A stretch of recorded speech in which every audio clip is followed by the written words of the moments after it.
Hi guys. Okay, I'm back again. Feels like I'm doing a lot of videos, but this 15-minute thing is killing me. Okay, you guys know I like to talk longer than that, right? Okay. Um, let's go to meat market. All right. What the Lord is showing me about meat market.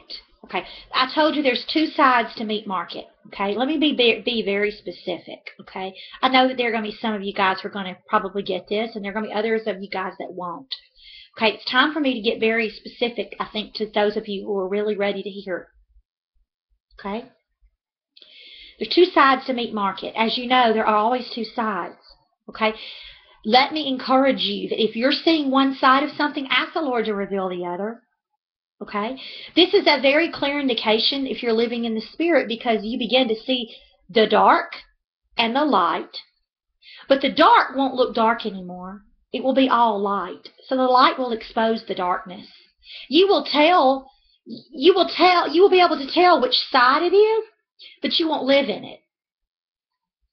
Okay? It's like being on a path and knowing that there's a left and a right, and you know you're going right, but you can kind of look over and see what's on the left. It's like that. Okay? Meat. Let's take a look at this word meat. Okay, let's remember that this morning I talked about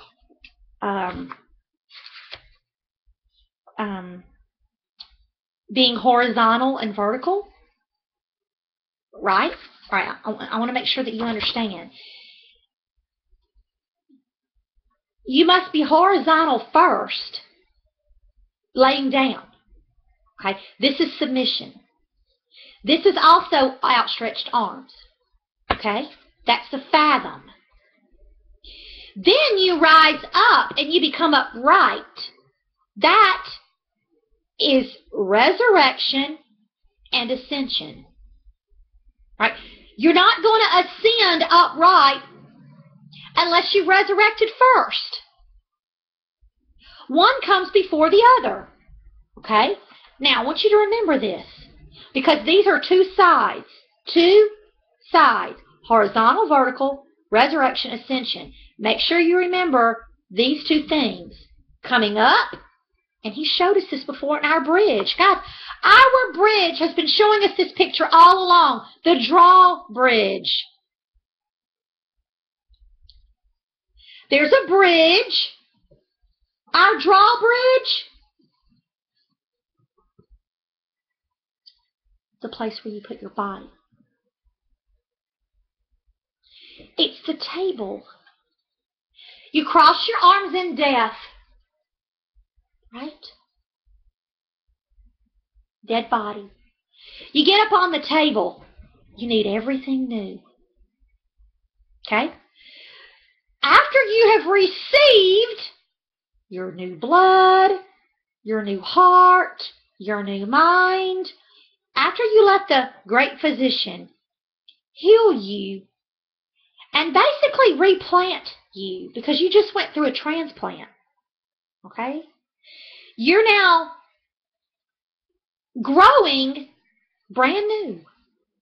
You are being given a seed that will grow, and you will become a birth receptacle, a vessel that is going to give birth or pour out as our vessel is.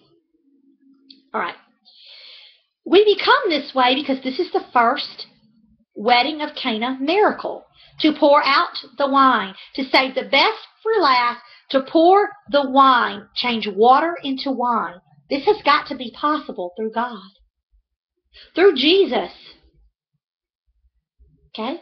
Then, when you're laying there and you become new, you rise up. That's that drawbridge. That's you. Okay? That's you coming out of your dead sleep and rising upright. Remember how I told you, it's been a long time ago, on the other channel last year, the Lord was telling me that you want to be on that side of this drawbridge. Right? The reason you want to be on that side of the drawbridge is because when you come up, your resurrected body, You're going to take flight in ascension. You know what side you're going to be on? Not the kingdom you came from, the kingdom you're going home to. You want to get on the other side because you know what you just did? You opened up your tomb. You rolled the stone away, my dear. And when you rolled the stone away, it brought light into your death chamber. You walked right out into the light. Roll the stone away means you got freedom. When you came out, you got ascension. You live in freedom. You don't live in that dead state anymore. You don't live in that darkness. You've come out of your flesh. You've overcome it. You come out in your resurrected body.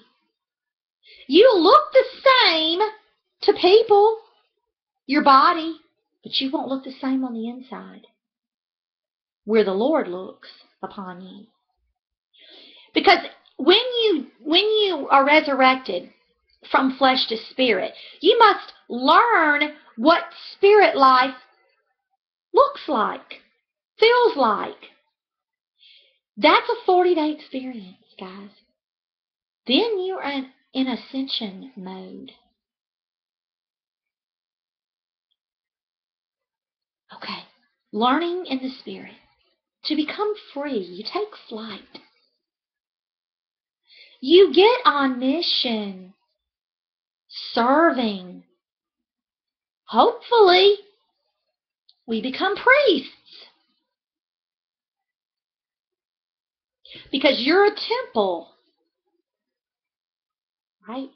To become a priest would have to indicate possession of your own temple. That means nobody else has it. That means you're transparent before the Lord. He dwells in that most holy place. He walks there. And He will dwell there with you for eternity. The meat market, meat, means none other than flesh. Let's talk about this for a minute. Meat, M-E-A-T. All right. Meat. Meat is a dead body. Meat, the meat market. Have you ever seen a meat market? What is in this place? It's cold. It's a freezer. What is it got lined up? The Lord was showing me this morning. He gave me the word carcass.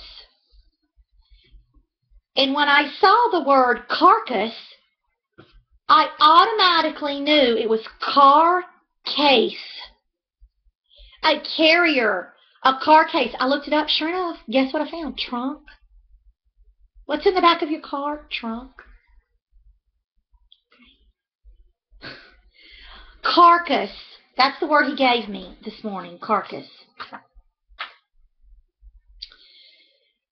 A dead body. Corpse. Right. When you're laying on the table, the examining table, ready for surgery, right? You are dead. It's being prepared for burial.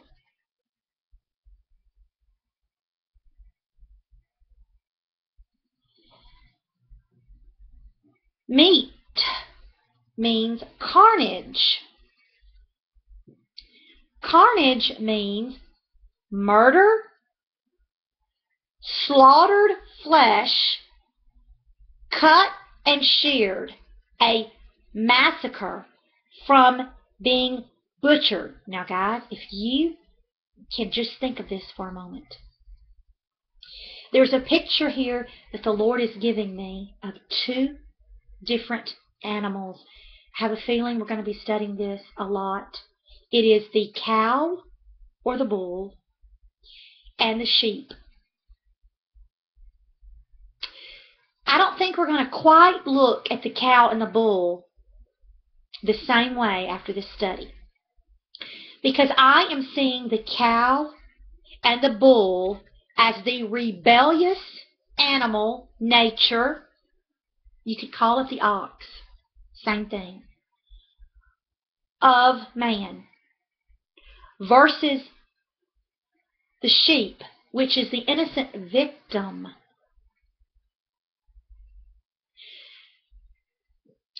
The massacre and the butchering of sheep is done by rebellion.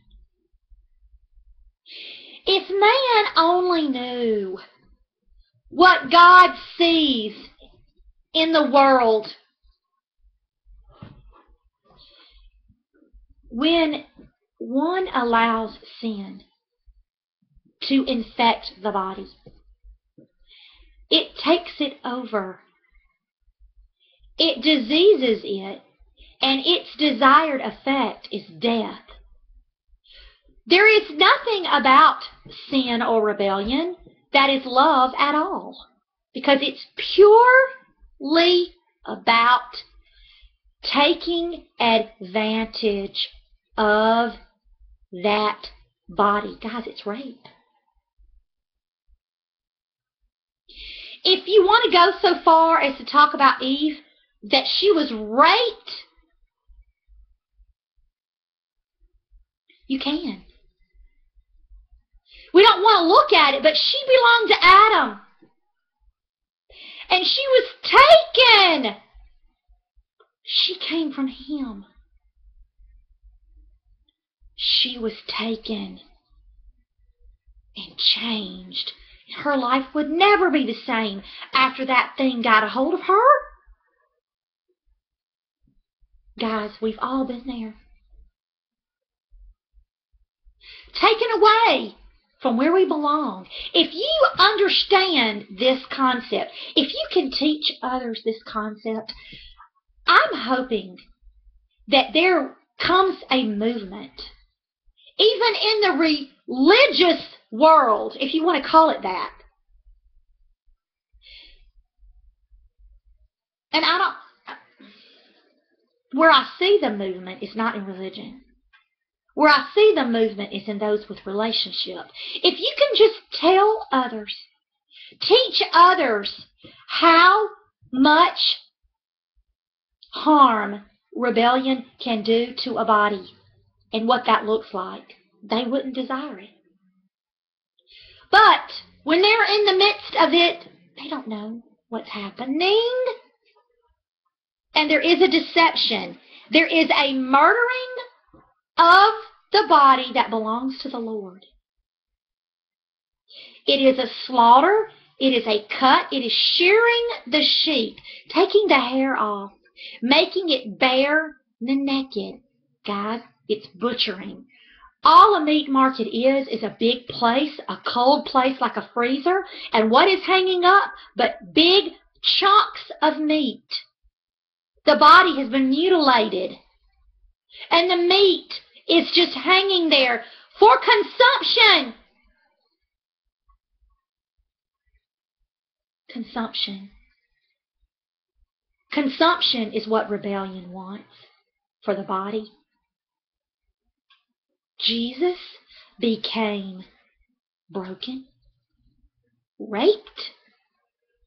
That's a strong word, I know. His body became corrupted. Why? So he could overcome. Why? So you and I could overcome. When you really start thinking about what this really means, you begin to understand what the Lord did. If you can become passionate about it, if you can become convicted about it, then you can teach others about this conviction. If that is what these messages are for you to get conviction, okay? You don't want to be in this massacre. You don't want to be a carnivorous person. When you partake of other people's flesh and you use them, you become carnivorous. You become carnal. You become eating of their flesh.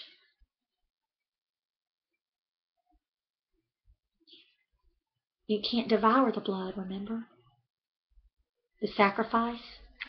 I'm at the 15-minute mark. I'm going to see you guys in the next video. Thanks for putting up with me. Love you guys.